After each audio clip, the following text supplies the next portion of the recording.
آپ کے درمیان لیا جا رہا ہے۔ ان کے مواعظ حسنہ حضرات مستفید ہوں گے، جس کا نام ہے حضرت مولانا عرفان صاحب ہاشمی و کاشمی دامت برکاتہ۔ اعوذ باللہ من الشیطان الرجیم، بسم اللہ الرحمن الرحیم۔ انا نحن نزلنا الذکر وانا له لحافظون۔ وقال النبی صلی اللہ علیہ وسلم لأن يؤدب الرجل ولده خير من أن يتصدق بصاع أهله۔ وقال عليه الصلاة والسلام ما نحل والد ولدا من نحل أفضل من أدب حسن، أو كما قال عليه الصلاة والسلام۔ اسٹیج پر تشریف فرما معزز علماء کرام، بالخصوص ہمارے سرپرست اعلیٰ و ناظم اعلیٰ جناب مولانا محمد فاروق صاحب شیخ دامت برکاتہم، اسی طریقے سے ہماری نیاریان مسجد کے صدر جناب محمد قاسم صاحب، جناب محمد سکندر صاحب، محمد اصغر صاحب، ہمارے اس وارڈ 45 وارڈ نمبر کے پارشد ہمارے عزیز دوست بھائی جناب محمد عامر صاحب اور جناب محمد رستم صاحب، ان کے علاوہ جتنے بھی سامعین، پردہ نشین خواتین، مائیں اور بہنیں، آپ سب حضرات آئی ہوئی ہے۔ آپ سب حضرات کا یہاں پر تشریف لانا اور آپ سب حضرات کا یہاں پر آنا انتہائی مبارک ہے۔ میں چند مختصر سی باتیں آپ حضرات کے سامنے عرض کر کے اپنی جگہ لوں گا۔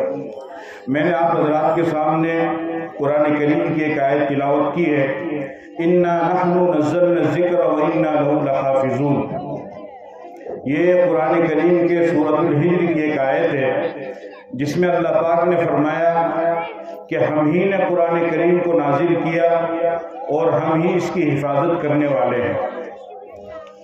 تو یہ بات تو طے ہے کہ جب اللہ پاک نے قرآن کریم کی حفاظت کی ذمہ داری لی ہے تو یقینی طور پر اللہ پاک قرآن کریم کی حفاظت فرمائیں گے۔ اس میں کسی بھی مسلمان کا ذرہ برابر بھی شک و شبہ نہیں ہو سکتا ہے، اور جو اس میں شک و شبہ کرے گا تو وہ دائرہ اسلام سے خارج بھی ہو جائے گا۔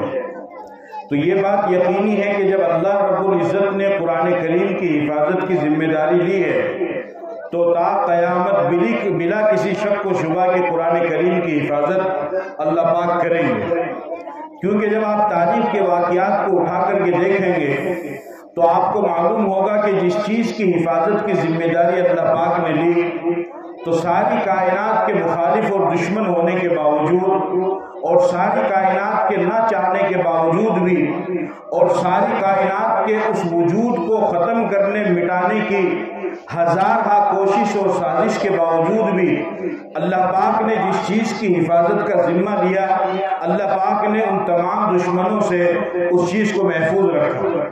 بے شمار واقعات آپ کے سامنے ہیں۔ حضرت نوح علیہ السلام کو قوم نے ختم کرنا چاہا، اللہ نے بچانے کا فیصلہ فرمایا تو 1000 تکلیف دینے کے باوجود بھی حضرت نوح علیہ السلام کو ختم نہیں کر سکے۔ حضرت ابراہیم علیہ السلام نے جب توحید کی دعوت دی تو قوم اور وقت کا بادشاہ نمرود خود خلاف ہو گیا اور کہنے لگے حرقوہ وانصروا آلیہتکم ان کنتم فاعلین، کہ اگر تم اپنے معبودان باطلہ کو بچانا چاہتے ہو، ان کی عزت، ان کا اکرام احترام کرنا چاہتے ہو تو اس کا یہی طریقہ ہے کہ تم اس کو جلا دو، اس کو آگ میں ڈال دو۔ اس طریقے سے تم اپنے معبودان باطلہ کو بچا بھی سکتے ہو اور ان کو خوش بھی کر سکتے ہو۔ اور انہوں نے اس فیصلے کو پورا بھی کیا اور حضرت ابراہیم علیہ السلام کو آگ کے اندر ڈالا بھی، لیکن اللہ نے فیصلہ فرمایا یا نار کونی بردن و سلام علی ابراہیم۔ اللہ نے اس آگ سے ابراہیم علیہ السلام کو صحیح سالم محفوظ باہر نکالا۔ حضرت موسیٰ علیہ السلام کا دشمن ہوا فرعون اور ان کو ختم کرنے کے لیے 6 لاکھ کے لشکر کو لے کر کے بنی اسرائیل کا تعاقب کیا اور موسیٰ علیہ السلام کا لشکر سمندر سے پار ہوا۔ جب فرعون کا لشکر پہنچا تو اللہ نے حکم دیا فَأَتْبَعَهُمْ فِرْعَوْنُ بِجُنُودِهِ فَغَشِيَهُمْ مِنَ الْيَمِّ مَا غَشِيَهُمْ۔ جیسے ہی فرعون کا لشکر سمندر میں پہنچا اللہ نے پانی کو ملا دیا اور فرعون اور اس کے پورے لشکر والے وہیں پر غرق ہو کر کے ختم ہو گئے۔ اللہ نے موسیٰ علیہ السلام کی حفاظت کا ذمہ لیا تو موسیٰ علیہ السلام کی اللہ نے حفاظت بھی فرمائی۔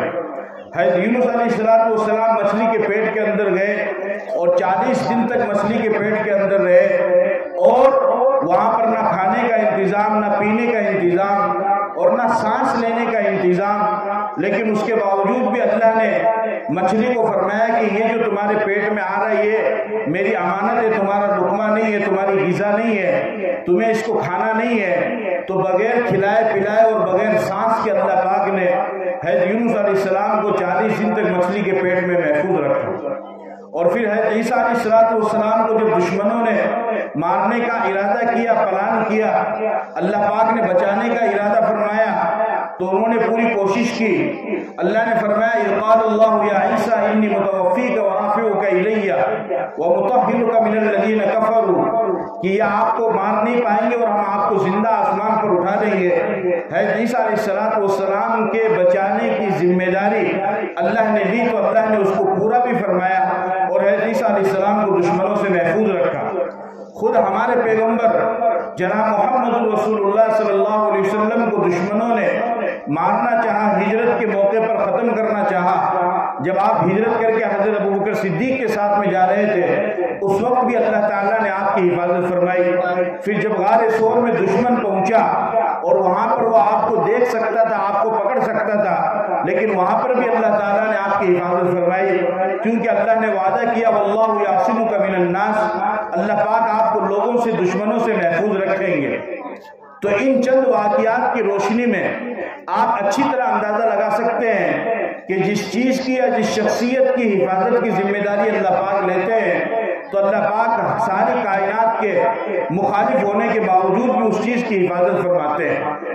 اسی طریقے سے اللہ پاک نے قرآن کریم میں فرمایا اِنَّا نَحْنُ نَزَّلْنَا الذِّكْرَ وَإِنَّا لَهُ لَحَافِظُونَ، کہ ہم ہی نے قرآن کو نازل کیا اور ہم ہی اس کی حفاظت کرنے والے ہیں۔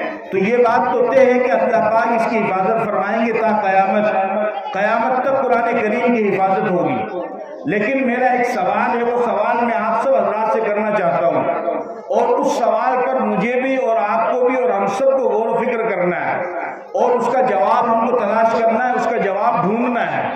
وہ سوال یہ ہے کہ آخر اللہ پاک قرآن کی حفاظت کیسے کریں گے؟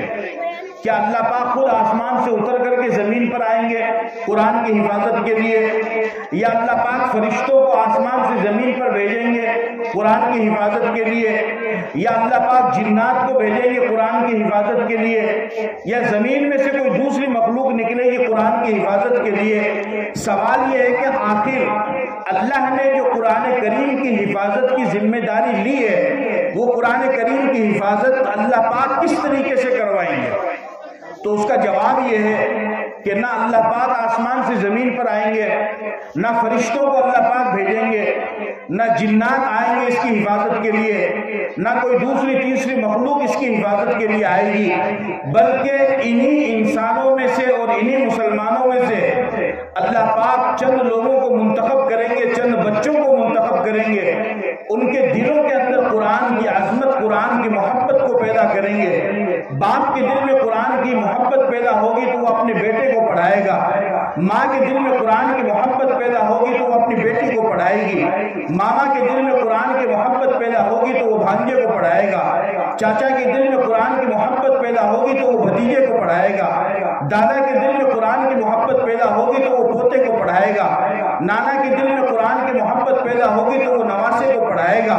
اس طریقے سے اللہ پاک انسانوں کے دلوں میں قرآن کی عظمت، قرآن کا احترام، قرآن کی تقدیس، قرآن کی پاکیزگی، قرآن کی عظمت کو اللہ پاک لوگوں کے دلوں میں پیدا کریں گے، اور اس قرآن کی عظمت اور اس کی محبت کی وجہ سے لوگ اپنے بچوں کو اور اپنی بچیوں کو قرآن کریم پڑھائیں گے، کوئی ناظرہ پڑھائے گا، کوئی حفظ قرآن کریم کروائے گا، اور اس طریقے سے اللہ پاک قیامت تک قرآن کریم کی حفاظت کرواتے رہیں گے۔ یہی طریقہ ہوگا، اس کے علاوہ دوسرا کوئی طریقہ نہیں۔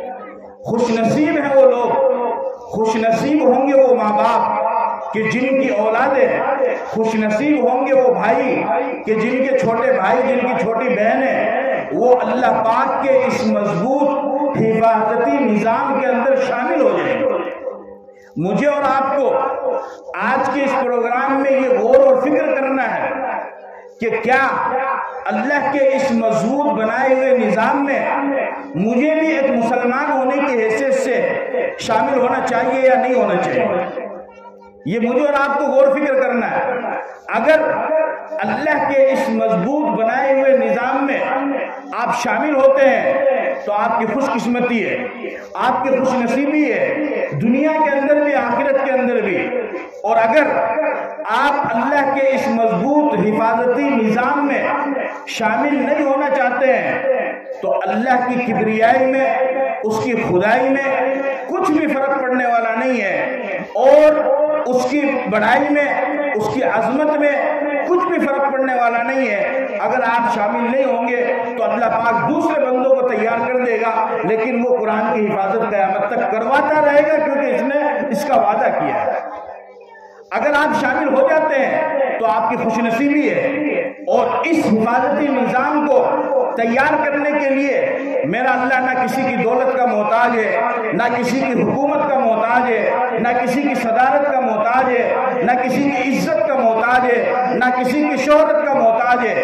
اور تو اور جو بینا ہے، جو دیکھ سکتے ہیں، وہ تو ہے ہی قرآن کریم کی حفاظت میں، اس نظام میں شامل ہو ہی رہے ہیں، لیکن میرا اللہ اس کے علاوہ جو نابینا ہے، جو دونوں آنکھ سے قرآن کریم کے ایک حرف کو دیکھ بھی نہیں سکتے ہیں، اللہ ان کے سینے کے اندر بھی الحمد سے لے کر والناس تک پورے قرآن کو اتار رہا ہے، اور اس طریقے سے اللہ اپنے حفاظتی نظام کو پورا کروا رہا ہے۔ آنکھوں والے کریں گے تو ان کی قسمت، نہیں کریں گے تو اللہ بنا آنکھوں والوں سے بھی قرآن کی حفاظت کرواتا رہے گا۔ اگر صحت مند تندرست مالدار کریں گے تو ان کی خوش قسمتی، نہیں کریں گے تو جھونپڑی میں رہنے والے، اور رات کو بھوکے سونے والے، اور بغیر بستر کے سونے والے، اور بغیر چپل کے رہنے والے، اور تندرستی اور فقر و فاقہ کے عالم میں زندگی گزارنے والے، اللہ ان کے دلوں میں عظمت اور محبت قرآن کی پیدا کرے گا، اور ان کے ذریعے سے اللہ قرآن کی حفاظت کرواتا رہے گا۔ لیکن قرآن کی حفاظت ہوتی رہے گی۔ کوئی انسان یہ نہ سمجھے کہ اگر میں قرآن کی اس نظام میں، حفاظتی نظام میں شامل ہو جاتا ہوں تو میں اللہ پر احسان کر رہا ہوں۔ اللہ پر کوئی احسان نہیں ہے، کیونکہ اس کی ذات بے نیاز ہے۔ قل هو اللہ احد اللہ الصمد، اللہ کی ذات صمد ہے۔ صمد کا مطلب ہوتا ہے وہ ذات کہ جس کی ساری کائنات کو ضرورت ہو لیکن اس کو کسی کی ضرورت نہ ہو۔ اگر ساری کائنات سجدے کے اندر پڑ جائے، اگر ساری دنیا اللہ کی فرما بردار بن جائے، عبادت میں لگ جائے، اس کی خدائی میں کوئی اضافہ نہیں ہوگا۔ اور اگر ساری دنیا سجدے سے انکار کر دے، عبادت سے انکار کر دے، تو میرے خدا کی خدائی میں کوئی کمی نہیں ہونے والی۔ وہ جب بھی اللہ تھا، وہ تب بھی اللہ ہے، اور وہ آگے بھی اللہ ہی رہے گا۔ لیکن خوش نصیب ہوں گے وہ نوجوان، خوش نصیب ہوں گے وہ ماں باپ، خوش نصیب ہوں گی وہ مائیں بہنیں کہ جن کے بچے اللہ کے اس مضبوط حفاظتی نظام میں شامل ہو جائیں گے۔ کیا آپ حضرات اس کا ارادہ کرتے ہیں؟ کیا آپ اس نظام میں شامل ہونا چاہتے ہیں؟ اگر آپ اس نظام میں شامل ہونا چاہتے ہیں تو اس کا ایک ہی طریقہ ہے کہ اس کتاب کو اپنے سینے سے لگاؤ۔ میرے بھائیوں، یہ قرآن کریم کوئی مولوی کی کتاب نہیں ہے، یہ کسی عالم کی کتاب نہیں ہے، یہ کسی امام کی کتاب نہیں ہے، یہ اللہ کی کتاب ہے، اللہ کی کتاب ہے۔ الف لام میم ذالک الکتاب لا ریب فیہ، اس کتاب میں ذرہ برابر شک و شبہ نہیں ہے۔ گویا کہ قرآن کریم کی تلاوت کرنے والا اللہ کے کلام کی تلاوت کرنے والا ہے، اللہ کے کلام کو اپنی زبان سے ادا کرنے والا ہے، اللہ کے کلام کا وہ تلفظ کرنے والا ہے۔ یہ اللہ کی کتاب ہے۔ قرآن کریم کو پڑھنے سے گھر میں برکت نازل ہوگی، قرآن کو پڑھنے سے گھر میں رحمت نازل ہوگی، قرآن کو پڑھنے سے اللہ کے انوارات گھروں کے اندر نازل ہوں گے، اور قرآن کو چھوڑنے سے اللہ کی طرف سے غیظ و غضب نازل ہوگا، پریشانیاں اور مصیبتیں نازل ہوں گی۔ اور قرآن کریم کو چھوڑنے کی وجہ سے آج یہ سب جو پریشانیاں ہمارے سامنے آ رہی ہے وہ ترک قرآن کی وجہ سے۔ تو آج آپ کے سامنے جن بچوں نے تلاوت کی یا جو کچھ بھی ان بچوں نے پڑھا، اس سے آپ کو، ماں بہنوں کو اور ذمہ دار ساتھیوں کو یہ سبق لینا ہے کہ ہمیں بھی اپنے بچوں کو قرآن کریم کی تلاوت کروانی ہے، سکھانی۔ حدیث پاک کے اندر آتا ہے، نبی کریم صلی اللہ علیہ وسلم نے ارشاد فرمایا، خیرکم من تعلم القرآن وعلمہ، کہ دنیا کے انسانوں تم میں سب سے بہتر وہ ہے جو قرآن کریم کو سیکھے اور دوسروں کو سکھائے۔ آپ اپنے بچوں کو کسی بھی کاروبار کے اندر لگائے، کسی بھی لائن کے اندر لگائے، جائز کاروبار کے اندر اس سے کسی کو کوئی اعتراض نہیں ہے، اور آپ سے یہ بھی نہیں کہا جا رہا ہے کہ عالم بنائے یا مفتی بنائے، چونکہ اس کے لیے باقاعدہ ایک کورس ہوتا ہے، اس نصاب کو، اس کورس کو پورا کرنا ہوتا ہے، اور تقریباً اس کے لیے 12 سے 15 سال تک کا وقت چاہیے۔ لیکن ایک مسلمان ہونے کی حیثیت سے اتنا تو آپ کا فرض ہے کہ آپ قرآن کریم کو پڑھیں، آپ قرآن کو صحیح طریقے سے پڑھنا سیکھیں۔ ایک مسلمان ہونے کی حیثیت سے اتنا آپ کا فرض ہے کہ آپ کو غسل کے فرائض معلوم ہو، آپ کے وضو کے فرائض معلوم ہو، آپ کو نماز کے فرائض معلوم ہو۔ جب آپ نماز جنازہ پڑھنے کے لیے جائیں تو اپنے پڑوس والے کو دیکھ کر کے نماز جنازہ نہ پڑھے کہ میرے پاس میں جو بندہ کھڑا ہے اگر وہ ہاتھ اٹھائے گا تو میں بھی ہاتھ اٹھا لوں گا، اور اگر وہ ہاتھ نہیں اٹھائے گا تو میں بھی ہاتھ نہیں اٹھاؤں گا۔ آپ کو کم از کم ایک مسلمان ہونے کی حیثیت سے عید اور بقرعید کی نماز تو آنی چاہیے، اور اتنی آنی چاہیے کہ آپ کو پڑوس والے کو نہ دیکھنا پڑے کہ اگر میرے بغل میں جو بندہ نماز پڑھ رہا ہے وہ ہاتھ 3 بار اٹھائے گا تو میں بھی 3 بار اٹھا لوں گا، وہ 6 بار اٹھائے گا تو میں بھی 6 بار اٹھا لوں گا۔ نہیں، ایک مسلمان ہونے کی حیثیت سے یہ آپ کی خود کی یہ ذمہ داری ہے کہ آپ ان چیزوں کو سیکھیں، ان چیزوں کو آپ ان کی تعلیم حاصل کریں، ان کو سیکھیں، اس میں کوئی شرم کی بات نہیں ہے، اور اپنے بچوں کو سکھائیں۔ یہ سکھانا آپ کی ذمہ داری ہے، چونکہ یہ بچے یہ اللہ کی امانت ہے آپ کے پاس میں، یہ بچے آپ کی اولاد یہ اللہ کی نعمت ہے، اللہ کی امانت ہے، اور اس امانت کا آپ کو جواب دینا ہوگا۔ جس طریقے سے قیامت کے دن دوسری نعمتوں کے بارے میں سوال کیا جائے گا، اسی طریقے سے یہ جو اولاد کی نعمت اللہ نے آپ کو دی ہے اس کے بارے میں بھی سوال کیا جائے گا۔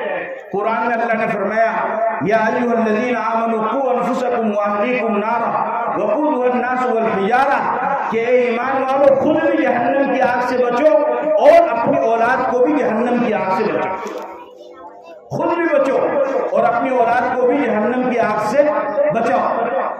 مفتی تقی عثمانی صاحب دامت برکاتہم فرماتے ہیں کہ یہاں پر یہ مثال اللہ پاک نے اس وجہ سے دی ہے چونکہ جب کسی کا بیٹا نافرمان ہوتا ہے، وہ دینی تعلیم حاصل نہیں کرتا ہے، اس کے باپ کو کہا جاتا ہے تو وہ باپ کہتا ہے کہ مولوی صاحب کیا کرا، میں تو گھنا ہی سمجھا دیا لیکن یہ ماننے ہی نہیں، میں تو انہیں بہت سمجھاواں، میں کہواں کہ بیٹا قرآن پڑھ لے، یہ کر لے، وہ کر لے، لیکن یہ تو بدماش ہو رہا ہے، یہ مان کے کون دے کہ نیت ہی کھوٹی ہو رہی ہے۔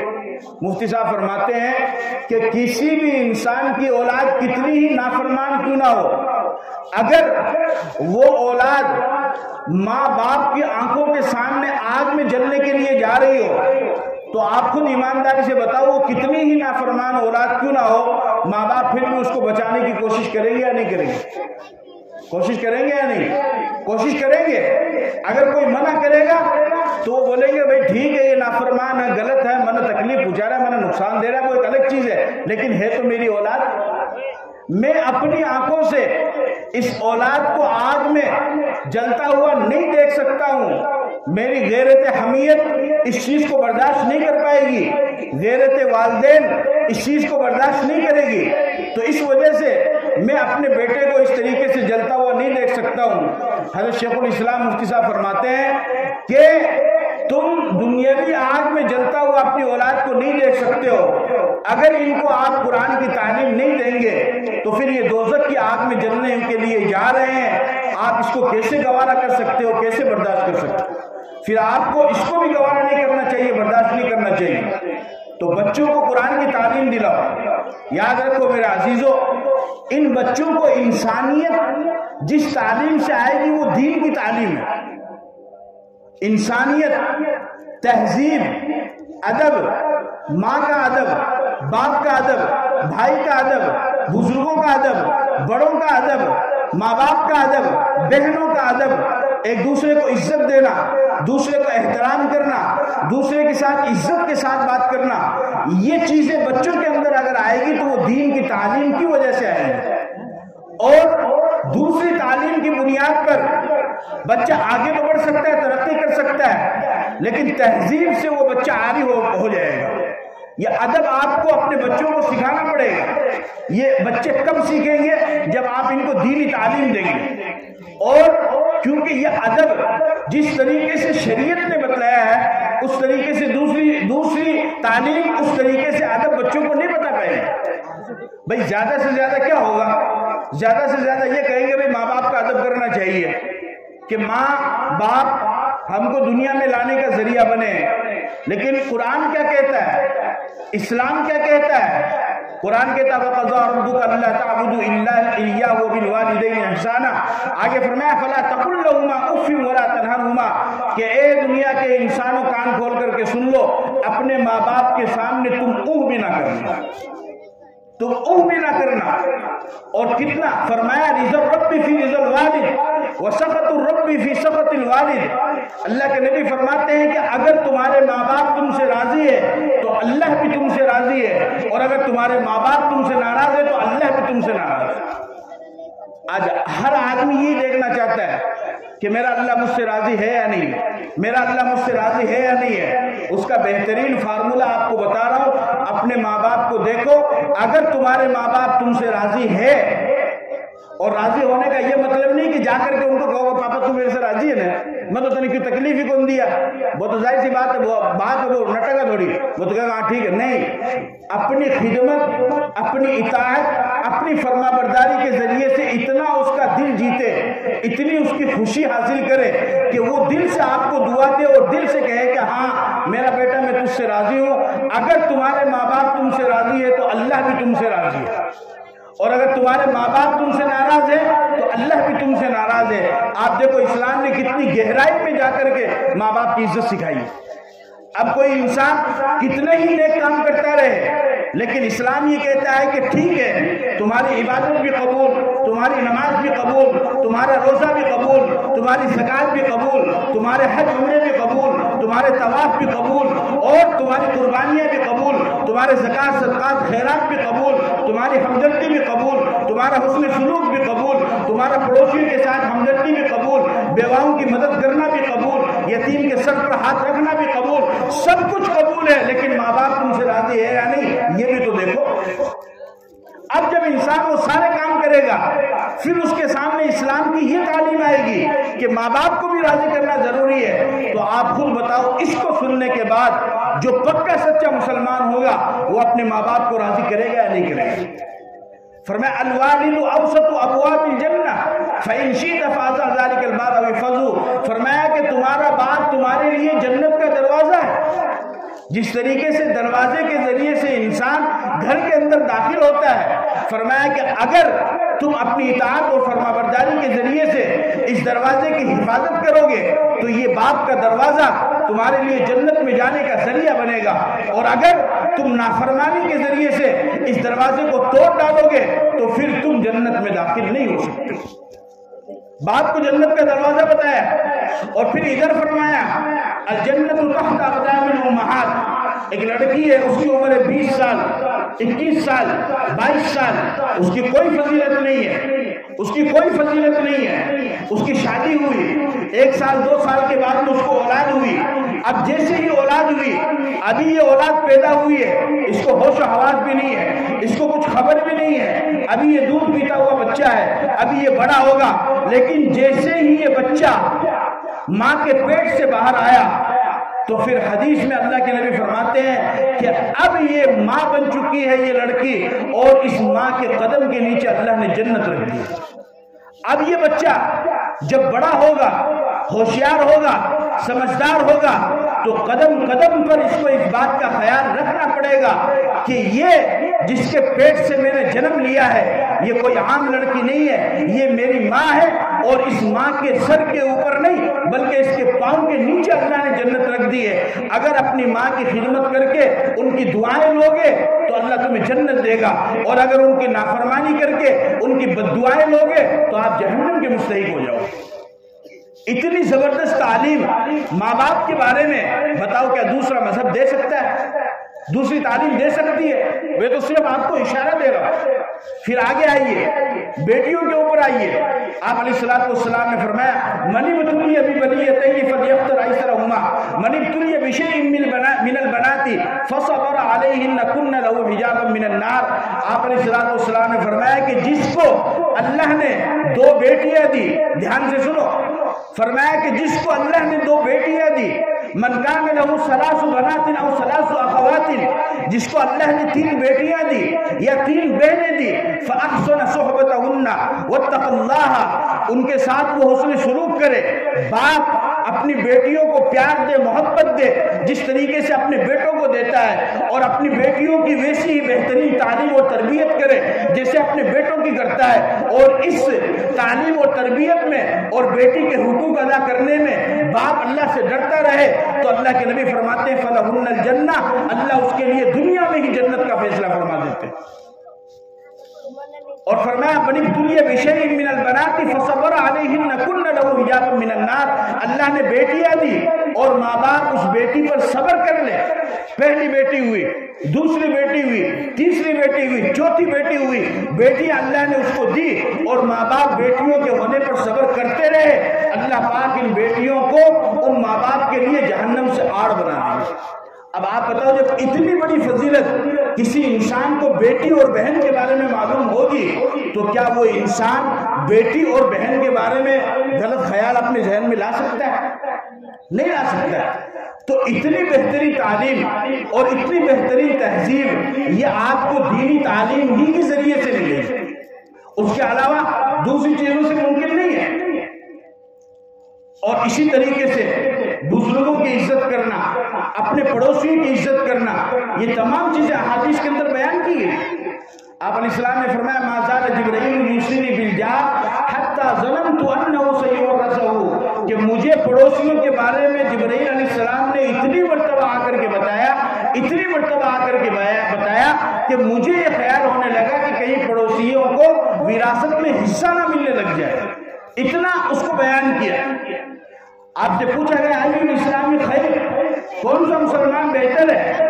آپ نے فرمایا تطعم الطعام وتقرأ السلام علی من عرفت ومن لم تعرف، کہ بہترین مسلمان وہ ہے کہ جو لوگوں کو کھانا کھلائے اور ایک دوسرے کو سلام کرے.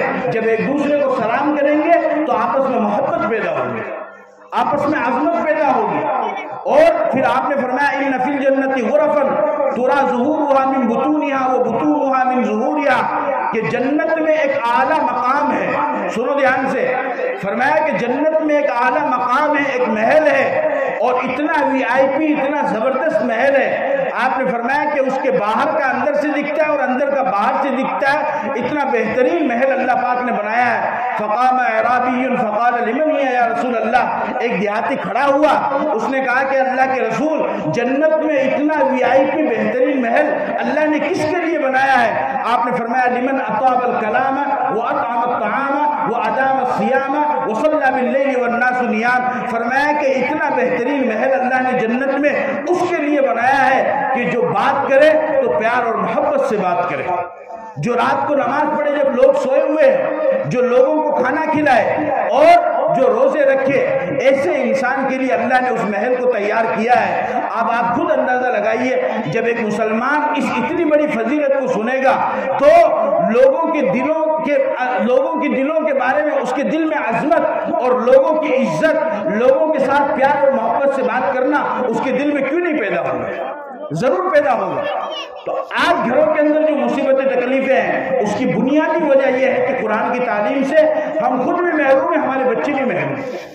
اور یہ تو ہو گئی بیٹوں کی بات. اب بیٹیوں پر آئیے. بیٹیاں تو ویسے بھی پڑھائی ہوتی ہے، 18 سال 20 سال تک آپ کے پاس ہے، اس کے بعد میں پھر اس کو دوسرے گھر میں جانا ہے. اب ایک باپ کے لیے بیٹی اس کی جان سے بھی زیادہ پیاری ہوتی ہے، اور باپ اپنی بیٹی کو اپنی جان سے بھی زیادہ عزت اور محبت، اکرام اور احترام دیتا ہے. اور اگر کبھی اس بیٹی کی طبیعت خراب ہو جائے تو باپ اس کے لیے سب کچھ کرنے کو تیار ہے. اگر بیٹی کی طبیعت رات میں خراب ہو جائے تو ماں باپ کو پوری رات نیند نہیں آتی ہے. اگر بیٹی اپنے باپ سے کوئی سامان منگوانے بازار سے آتے ہوئے تو اگر اس نے ایک سامان منگوایا ہے تو باپ اس کے لیے 2 سامان لا کر کے دیتا ہے. اگر بیٹی اپنی ماں سے ایک کپڑے کا سوال کر لے تو ماں اس کی محبت میں ایک کپڑے کے بجائے اس کو 2 کپڑے دلوا دیتی ہے, ایک جوڑی چپل کے بجائے اسے 2 جوڑی چپل دلوا دیتی ہے, ایک سامان کے بجائے اس کو 2 سامان دلوا دیتی ہے, اس کی ایک خواہش پوری کرنے کے بجائے اس کی 2 خواہش پوری کرتی ہے. یہاں تک کہ ماں باپ دونوں مل کر کے جہاں تک ان سے ہو سکتا ہے وہ بیٹی کی محبت میں, بیٹی کی عظمت میں, بیٹی کے احترام میں, بیٹی کی عقیدت میں کوئی کسر باقی نہیں رکھتے ہیں. لیکن یہ کب تک؟ یہ جب تک یہ بیٹی آپ کے پاس میں موجود ہے. اب جب یہ بیٹی 20 سال کی ہو گئی, 21 سال کی ہو گئی, اب آپ اس کی شادی کرنے جا رہے ہیں, اب یہ آپ کی بیٹی, اب یہ آپ کی بہن, اب یہ دوسرے گھر کے اندر جا رہی ہے. اب وہاں پر اس سسرال میں نہ اس بیٹی کو باپ جیسا پیار ملے گا, نہ اس بیٹی کو بھائی جیسا پیار ملے گا, نہ اس بیٹی کو ماں جیسا پیار ملے گا, نہ اس بیٹی کو بہن جیسی محبت ملے گی, نہ اس بیٹی کو پڑوسی جیسی عظمت ملے گی. وہاں پر سب کچھ پرایا ہے, سب کچھ وہاں پر پرایا ہے. الٹا اس کو سننا پڑے گا اور سسرال والوں کے لیے یہ اجنبیہ بن کر کے جا رہی ہے اور اجنبیہ ہی بن کر کے رہے گی. اور جو عزت, جو پیار اس کو 20 سال تک اس گھر کے اندر ملا اور پھول کی گلی بن کر کے یہ اپنے گھر کے اندر رہی, اب سسرال میں معاملہ اس کے برعکس ہوگا.